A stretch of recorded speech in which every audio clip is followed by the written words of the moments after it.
In the 22 years that Shalom has been active in communities in the United States and around the world, I think it's most effective in Africa. It seems to have taken root in places like Uganda or in Zimbabwe and Malawi. Not to say it hasn't taken root in wonderful places like, Macon, Georgia, which is declared the city of Shalom, or Los Angeles, where it began, that has still 10 Shalom zones in downtown Los Angeles. It certainly has taken root and hold in many national and domestic areas.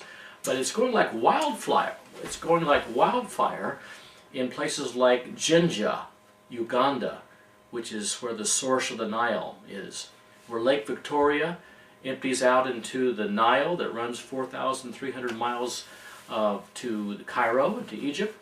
There in that fertile area, there's 350 members of communities of Shalom, Uganda. These are coffee farmers. These are people who are tailors, seamstresses, who are trying to make a living by having a collective of sewing machines and working together to go beyond subsistence level income.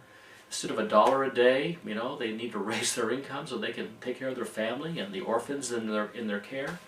And I tell you that I just got back from Uganda, and the Shalom principles have raised a whole 64 villages in this area up above subsistence level farming, up above HIV/AIDS care that results in death and dying. They have created a nursery and a school and education and scholarships and a sewing business and a coffee collective that is selling now their coffee, Shalom Coffee, internationally and not just to a local market.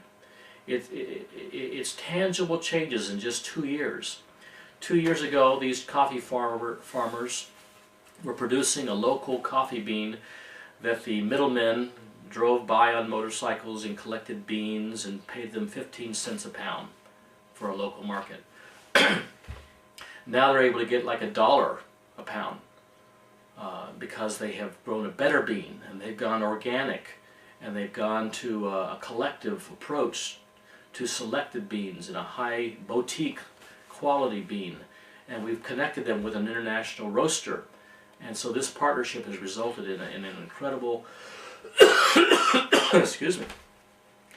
This connection to the international coffee roaster has resulted in sustained living for 120, now 200 coffee farmers.